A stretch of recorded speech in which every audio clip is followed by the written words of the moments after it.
आपको मालूम होना चाहिए, और अगर ना मालूम हो तो सुन लो। सुल्तान डाकू को, इसी हिंदुस्तान में एक डाकू गुजरा, सुल्तान डाकू को जब फांसी के तख्ते पे लटकाया जा रहा था तो उससे पूछा जा रहा था कि बताओ तुम्हारी आखिरी ख्वाहिश क्या है, तुम्हारी आखिरी तमन्ना क्या है। जवाब दिया सुल्तान डाकू ने कि मेरी आखिरी तमन्ना यह है कि मेरी मां को मेरे सामने खड़ा कर दिया जाए, और जब मुझे फांसी दी जाए तो उस वक्त मेरी मां मुझे अपनी आंखों से फांसी पर लटकता हुआ देखे। उसकी ये ख्वाहिश पूरी की गई। मां ने बहुत मना किया कि मैं अपने बेटे को फांसी पे लटकता हुआ नहीं देख सकता। कहा मां, अगर तेरे बेटे की ख्वाहिश ये है तो तुझे अपने बेटे की ख्वाहिश पूरी करना चाहिए। मां सामने आ गई। कहा बेटे, तुझे फांसी दी जा रही है और तूने ये शर्त लगा दी कि मेरी मां मुझे देखे। मां अपने बच्चे के हाथ में पैर में खरोंच बर्दाश्त नहीं करती है, फांसी कैसे बर्दाश्त कर लेगी। क्यों तू मुझे जीते जी मारने के लिए अपने सामने खड़ा कर दिया। उसने कहा जल्लादो, आए जल्लाद, अब अगर कोई और ख्वाहिश मेरी पूरी कर सकते हो तो बताओ। कहा कोई और भी ख्वाहिश है? कहा एक और है। कहा क्या है? कहा कि मेरे साथ साथ अगर हो सके तो मेरी मां को भी फांसी दे दो। कहा ये क्या बात रही, जुर्म तुमने किया, मर्डर तुमने किए, कत्ल तुमने किए, चोरियां और डकैतियां तुमने डाली, और कह रहे हो फांसी मेरे साथ मेरी मां को भी दो। कहा हां, इसकी वजह यह है कि जब मेरी उम्र 5 साल की 6 साल की थी और मां ने मुझे 1 दिरहम देकर भेजा था दुकान पर और कहा था कि बेटे दुकान से 2 अंडे ले आओ। मैं 2 अंडे लेने के लिए जब दुकान पर गया तो मैंने दुकान से 2 अंडे ले लिए और पैसे देना मैं भूल गया। दुकानदार ने भी पैसे नहीं लिए, भूल गया, और मैं वो 2 अंडे लेकर जब मैं घर पे आया तो मैंने कहा मां, ये 2 अंडे भी मिल गए और पैसे भी बच गए। मां ने कहा क्या हुआ? कहा उसने मांगे नहीं, मैंने दिए नहीं। उसने पूछा पैसे, मैंने कहा दे दिए, वो समझा कि मिल गए, उसने मांगा नहीं। मां ने कहा शाबाश बेटा, ये मेरी मां है। उस दिन जब मेरी उम्र 5 साल की थी उसने मेरी पीठ थपथपाई, का बेटा इस गरीबी में तुमने मेरी कितनी अच्छी मदद की।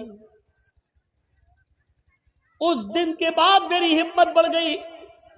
फिर मैं अंडे के बाद मुर्गी चोर बना, फिर बकरी चोर बना, फिर गाय और बैल चोर बना, फिर मैं और बड़ा चोर बना, फिर डाकू बना, फिर लोगों को मार मार कर माल लूटने लगा, फिर मैं मर्डर करने लगा, जो सामान नहीं देता उसका कत्ल कर देता। अगर उसी वक्त मेरी मां ने एक थप्पड़ मेरे चेहरे पे मारा होता और मेरी उंगली पकड़ कर ले जाकर उस दुकानदार के पास जाकर उसका पैसा दे दिया होता और कहती मेरी मां ये बच्चा भूल गया था या झूठ बोला था, ये पैसा तुमको नहीं दिया, तो आज मैं इतना बड़ा चोर नहीं बनता। मुझे इतना बड़ा चोर बनाने में, मुझे इतना बड़ा डाकू बनाने में मेरी मां का रोल है। आज मैं फांसी के तख्ते पे लटक रहा हूं। मां ये तुम्हारी देन है, मां ये तुम्हारी तरबियत है जिसकी वजह से मैं फांसी के फंदे पे लटक रहा हूं, आज तख्तेदार पे लटक रहा हूं। मां के पास अपने बेटे के इस सवाल का कोई जवाब नहीं था, लेकिन कानून था, इसलिए सुल्तान डाकू को तख्तेदार पे लटका दिया गया और उसकी मां को उसके घर पहुंचा दिया गया।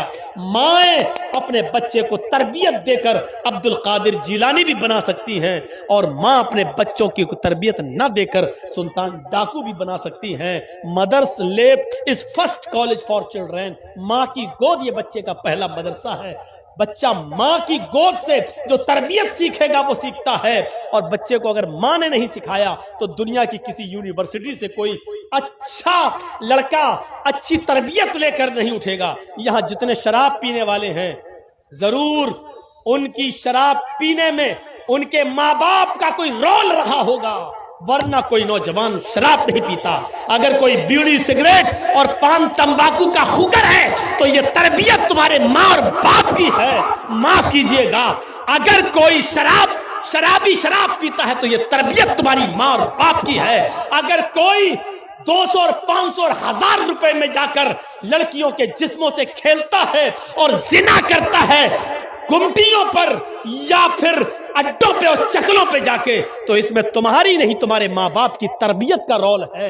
मेरे भाइयों, अब चाहो तो अपने माँ बाप को रुस्वा करो और चाहो तो अपने माँ बाप की इज्जत का उनको बढ़ाओ। ये हमारे बुरे कामों के पीछे हमारे माँ बाप का किरदार देखा जाता है कि इसका बाप कैसा है, इसके बाप ने इसको कोई तरबियत नहीं दी होगी। मेरे प्यारे साथियों, उस सहाबिया की तरह जिसके घर में एक बच्चा पैदा होता है, छोटा बच्चा, सहाबिया कहती हैं मेरे घर में जब एक छोटा सा बच्चा आया, एक मेहमान आया मेरे घर में, उस बच्चे माँ का किरदार देखो। बच्चा जब पेशाब करता था, छोटा बच्चा बिस्तर पे जब पेशाब करता था तो माँ पानी का भरा हुआ एक बर्तन उसकी शर्मगाह पर डाल देती थी। बच्चे ने जब जब पेशाब किया माँ ने पानी डाला और ऐसे उसके साफ कर दिया, धुला दिया। बच्चा बचपन से पैदा होने से लेकर 1 साल तक इसी माहौल में रह के जब पेशाब करता था तो माँ उसकी शर्मगाह पर पानी डालती थी। आज बच्चे का पहला दिन है उठकर खड़ा होने का, आज पहला दिन है बच्चा खड़ा हुआ है, थोड़ा थोड़ा चल रहा है, बच्चे को पेशाब लग रहा है। बच्चे ने देखा, माँ देख रही है दूर से कि देखें बच्चा क्या करता है। बच्चा अपने पैरों के बल खड़ा होता है और धीरे धीरे चलता है। नाली में वो पेशाब करने जा रहा है, लेकिन उसने क्या देखा कि माँ जो पानी का गिलास या बर्तन प्याला जो मेरी शर्मगाह पे डालती थी, उसने उसी पानी के प्याले को उठाया। थोड़ा सा पानी था, वो बच्चा दोनों हाथ से पानी का प्याला उठाकर चला गया। उसने जमीन पर प्याला रख दिया, नाली में पेशाब किया और पेशाब करने के बाद उसने पानी का वो प्याला ऐसे ही अपनी शर्मगाह पे डालकर ऐसे ऐसे धोने लगा। माँ दूर से अपने बच्चे को देख रही है। बच्चे ने, वो नहीं जानता इस्तंजा किसको कहते हैं, छोटा सा बच्चा है। माँ सिर्फ ये देखना चाहती है कि मैंने अपने बच्चे की शर्मगाह पर पेशाब की जगह पर पानी डाला, ये बच्चे को वो तरबियत मिली या नहीं। पहला दिन था, माँ ने देखा कि मेरा बच्चा पानी का प्याला उठाकर गया, बैठ गया, पेशाब किया, पानी का प्याला अपनी शर्मगाह पे डाला।